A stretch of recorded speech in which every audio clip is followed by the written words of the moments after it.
जळगावच्या महानगरपालिका निवडणुकीमध्ये राजकीय वातावरण तापताना दिसतंय। एकीकडे राजकीय नेते हे एकमेकांवरती आरोप प्रत्यारोप करतायत, तर दुसरीकडे जळगाव महानगरपालिका आयुक्तांना हटवण्याची मागणी देखील केली जाते आणि यासाठी स्वाक्षरी मोहीम देखील सुरू करण्यात आली आहे। जळगाव महापालिकेच्या निवडणुका अवघ्या काही दिवसांवरती येऊन ठेपलेल्या आहेत आणि अशा वेळेस या निवडणुका सुरळीत पार पाडायच्या असतील तर प्रशासनाचा कारभार देखील त्या पद्धतीमध्ये चांगल्या पद्धतीत व्हायला पाहिजे। मात्र सध्याच्या प्रशासनावरती जळगावातली जनता नाराज आहे आणि त्या पार्श्वभूमीवरती जे मनपा आयुक्त आहेत त्यांच्या बदलीसाठी आता थेट सह्यांची मोहीम जळगावातल्या काही नागरिकांनी घेतलेली आहे। या सगळ्याच्या संदर्भात जळगाव शहरातले जळगाव फर्स्ट या संस्थेचे जे काही नागरिक आहेत आपल्यासोबत थोडक्यामध्ये सांगा काय नाराजी आहे आणि काय मागणी आहे। आता जळगाव महानगरपालिकेचे आयुक्त ज्ञानेश्वर ढेरे त्यांना जो कोणी तक्रार द्यायला जातो ती दखल घेत नाही। एक तर ते कॅबिनमध्ये बसलेले असतात आणि लवकर दरवाजा उघडत नाही आणि कॅबिनमध्ये बसून ते फक्त कारकुनी करत असतात। पण ॲक्च्युली त्यांची जबाबदारी अशी आहे बाय व्हर्च्यू ऑफ चेअर की जी तक्रार आली ती घ्यावी आणि त्यांनी साईटवर जावं, व्हेरिफिकेशन करावं आणि जर काही निरसन करता आलं तर इंजिनियरला सांगून त्या विभागाच्या कर्मचाऱ्यांना सांगून काम करून घेतलं पाहिजे। असं होत नाही। आता त्या महानगरपालिकेमध्ये एक आमचा गणेश दांडे नावाचा माणूस मृत्यूचा दाखला घ्यायला आला, 6 महिन्यापासून फिरत होता, त्याला देत नव्हते।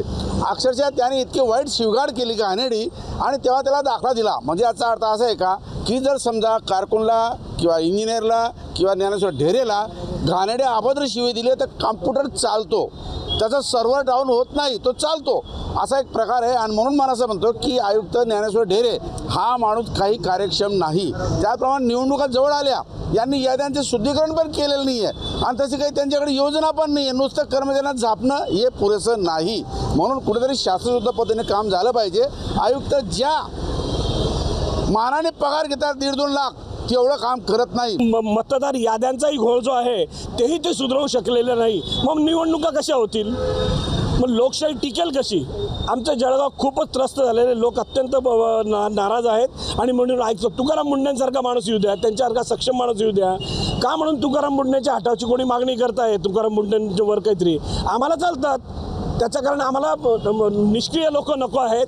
अत्यंत प्रशासन चांगलाच सांभाळणारी तुकाराम मुंडेंसारखी मंडळी पाहिजे आहे आणि भ्रष्ट मंडळी नको आहे। म्हणून आम्हाला तुकाराम मुंडे किंवा त्यांच्यासारखे अधिकारी या ठिकाणी आले पाहिजेत, तरच या जळगाव शहराचा काहीतरी बचाव होईल। जळगाव शहरात घाणीचं साम्राज्य असो, वाहतुकीची दुर्व्यवस्था असो,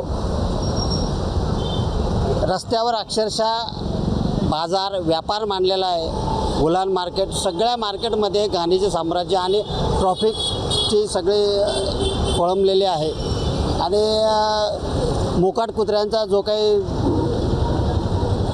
प्रादुर्भाव आहे त्याबाबतही महानगरपालिका निष्क्रिय ठरलेले आहे।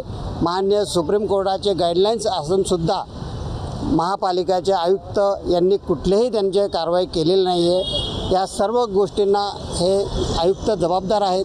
हे होते जळगाव शहरातले नागरिक आयुक्तांवरती विविध आरोप केलेले आहेत। मूलभूत सुविधांचा अभाव, दुसरीकडे भ्रष्टाचार, तर दुसरीकडे निष्क्रियतेचा आरोप ठेवून आयुक्त ज्ञानेश्वर ढेरे यांची तात्काळ बदली करावी आणि तुकाराम मुंडे यांच्यासारखे अधिकारी जळगावमध्ये आणावेत, अशा प्रकारची मागणी या नागरिकांनी केली। चंद्रशेखर नेवे, एबीपी माझा, जळगाव। एबीपी माझा, उघडा डोळे बघा नीट।